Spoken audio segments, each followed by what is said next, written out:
Hi, Emily here from Homemade Emily Jane, and today I'm very excited to share with you a tutorial for how to make 2 at a time half rectangle triangles. But before we dive into how to make them, let's talk about them.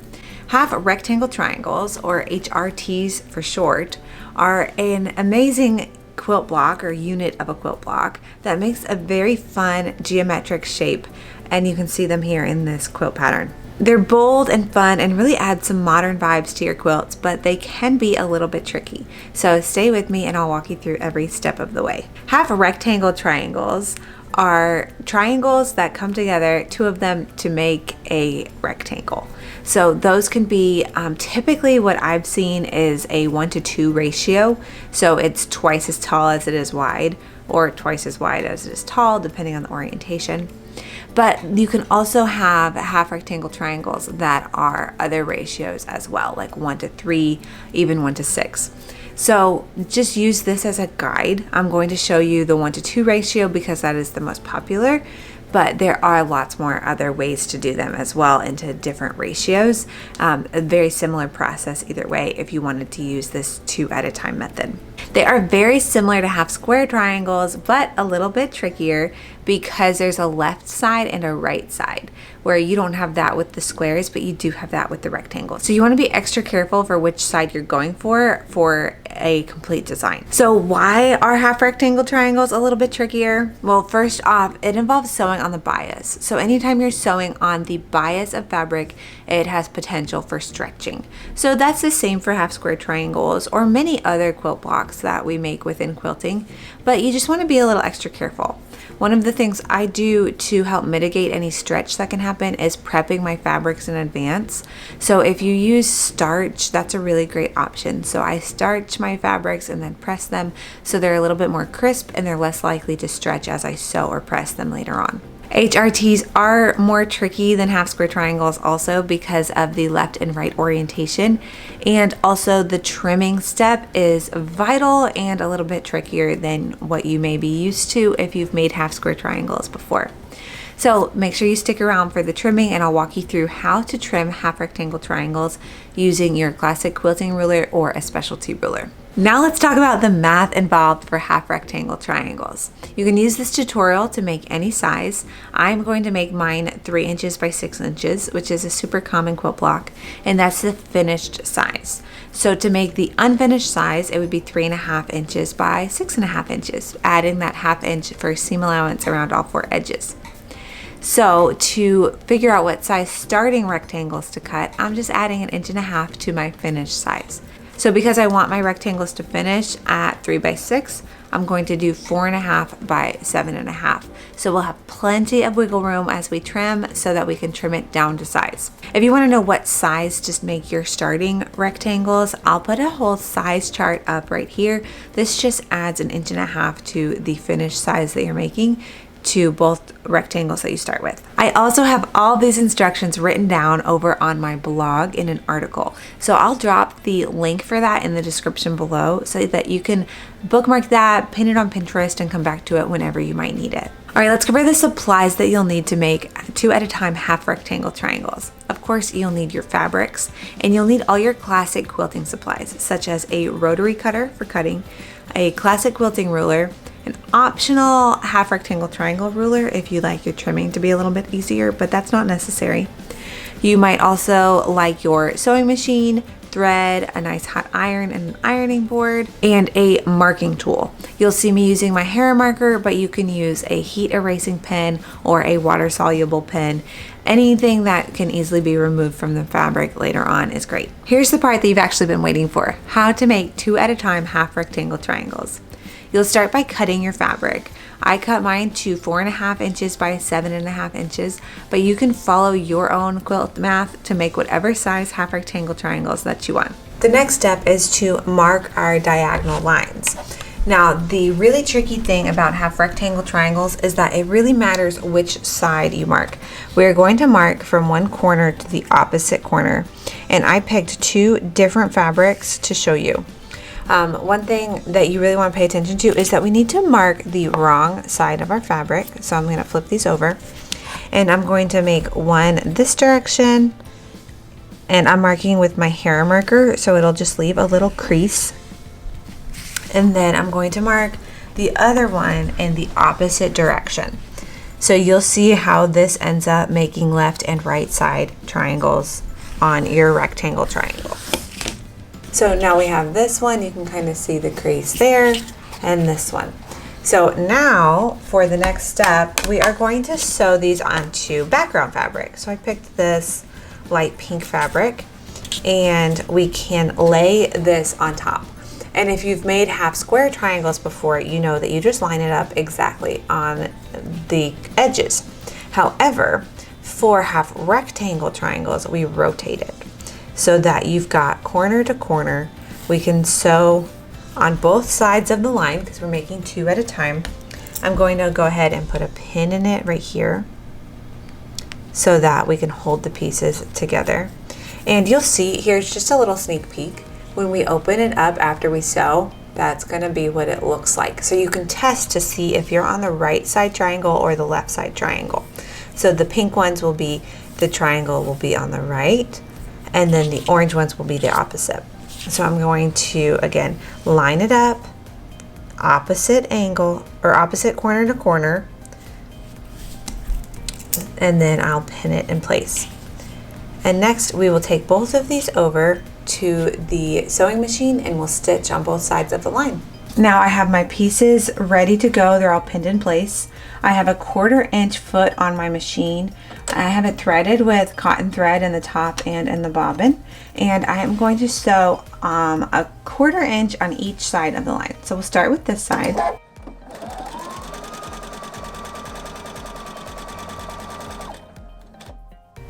Make sure to remove the pin before you sew over it for safety. And then stitch on the opposite side.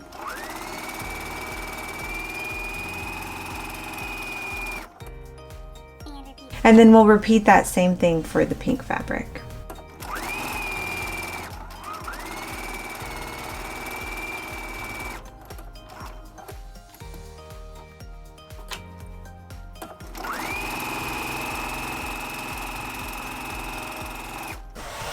Next, we'll bring these back over to our cutting mat.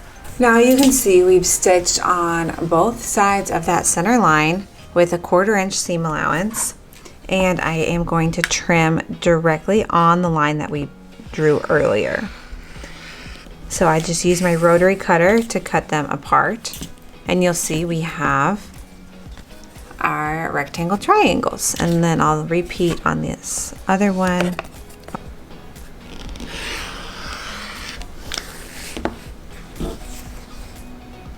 Next, we'll take these over to the ironing board and press them. I'm going to press these ones open because I like the nice flat seam, but if you wanted to press yours just to the darker side, that's a great option as well.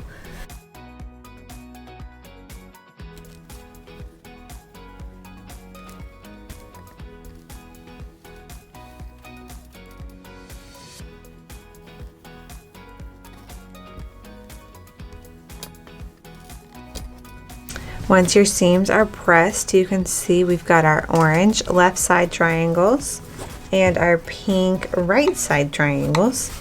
And now we'll bring them over for the final step, trimming. Now I told you earlier that I would show you both ways of trimming using a regular quilting ruler like this one. I have this like highlighter tape that just makes it a little easier to see what size you're trimming to if you're using a ruler that's larger than the block that you're making. So I put the tape right at 3.5 by 6.5 because that's what size we're going to trim to, so I can see easily where that shape ends. So that's just a little trick if you want to use this. I'll put a link to this in the description below for you. And then I also have my HRT ruler, the HRT ruler. This is a really great one for trimming, and you'll see just how easy it is. So I'll start by using the traditional cutting methods. So for this one, the thing about rectangle triangles that is different from half square triangles is that you want your seam allowance to be right at that 1/4 dot. And same thing over on this side. So we're looking at 1/4 inch seam allowance here, 1/4 inch seam allowance here. And then same thing over down here. So we want to look at the 1/4 inch dot, and then also we're looking just shy of our finished block. So 3 1/4 and 6 1/4 puts us right there. So we want both of those dots to be in a line on that seam. The reason for that is because when we sew our pieces together, that's where we want the nice crisp point to be. So I line it up, I make sure that we are outside the 3 1/2 line all the way down. You see it gets kind of close. So that's why we cut so much bigger than the pieces that we need, so that we have a little bit more wiggle room there. So I'll hold this in place and then I'll trim. Notice how we're cutting at an angle. Like the pieces that we're cutting off are not straight squares. You'll see that's a little triangle and this is a little triangle. Those are exactly how they're supposed to be. You're not going to have a strip that gets trimmed off that's the same width the whole way. And I'm going to show you a close-up here as well. You see how that corner, we still have some extra of this dark pink fabric? That's how it should be. So when you're trimming, you're not going to have that seam go all the way to the corner. You're going to have a little bit extra here. So then we rotate the block, and this is the easy part because we've already done the hard part. We look at the 3 1/2 inch line and the 6 1/2 inch line, or whatever size you're making your block to, and we line that up. And then we check this dot, make sure that that dot is where it needs to be. Make sure that this dot is where it needs to be. It should be pretty close. Once we line that up, we can go ahead and trim off the remaining 2 sides. Notice how we're trimming off like such a large amount down here, but it gets really skinny up here. So once that's done, you are done trimming. I'll go ahead and show you using this fancy ruler. This is a specialty ruler. You do not need it, but I find it super, super helpful. Okay, so first off, it's side A, which is for the left side triangle. So that side is what I would use for the orange, but we're going to use side B, which is for the right side triangle. So I flip the ruler over and I can line up this diagonal with the line with the seam. And then we're looking at 3 inch by 6 inch, which is the finished size. And we're gonna look at this. This is where the corner will be. This is where the line will be. And then of course the corner at the top. So that's so much easier for me to line up than to look at every other thing on the other ruler. So that's just something to keep in mind. If you use the specialty ruler, it does simplify things a little bit. So there's the first 2 sides, and then we flip it. It looks like I missed that dog ear. Perfect. Okay, now we've flipped it, and I will cut the remaining 2 sides. So again, 3 by 6, we see the orange text right there. Line it up and trim. Perfect. So now we have our traditionally trimmed and our specialty trimmed all together, and I will cut these 2 as well and just show you briefly. I flip the ruler over, and for these I like to rotate this block sideways because I'm right-handed and I need this line to go diagonal. So we're looking at the 3 by 6.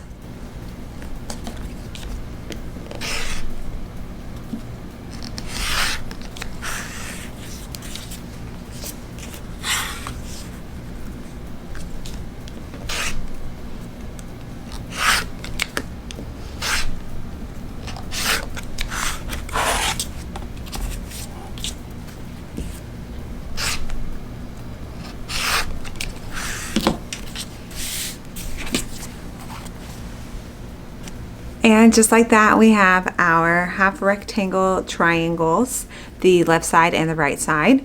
So I hope you enjoyed this tutorial. I'll leave you with a few extra tips. First off, make sure that your seam allowances are straight. I like to do a little scant of a 1/4 inch just for a little extra wiggle room with the trimming. And on that note, I like to oversize my pieces so that I'm not like getting real close when it comes to trimming as well. So if you use the math that I shared earlier, you'll have similar trimming allowances that I had. And finally, make sure that you press very carefully as you're pressing, not to distort distort or stretch the fabric as it is on the bias edge, and we want to just be extra careful with it. I hope you enjoyed this tutorial for making 2 at a time half rectangle triangles. If you want to put this technique into practice, I'll invite you to check out the Catalyst Quilt Pattern, which is the one right behind me. It features half rectangle triangles as well as a center economy block. It's a big, bold design that's fun and fast to make, so I hope you might check it out over in my shop, and I'll put a link to that in the description below for you so you can go take a peek. The quilt behind me is the throw size, but you don't need to make these giant pieces. The pattern includes 3 sizes, the throw size, the baby size, and then also a mini quilt size for a pillow or wall hanging. So if you want to make like a mini quilt just to practice the techniques in smaller amounts, it's a really fun one to make, and you can use fabrics from your stash or scraps that you have around because it's a little smaller. I'd love to hear your thoughts about this 2 at a time half rectangle triangle tutorial, so make sure you drop a comment below if you found it helpful. If you've made them before and you have any tips to share as well, I'd love to see them, love to hear it. So drop a comment below, and make sure that you check out homemadeemilyjane.com for more quilting tutorials and inspiration. Make sure that you're subscribed here on YouTube, and go find me over on social media on Instagram and Facebook. I'm at Homemade Emily Jane. Thank you for watching, and happy sewing!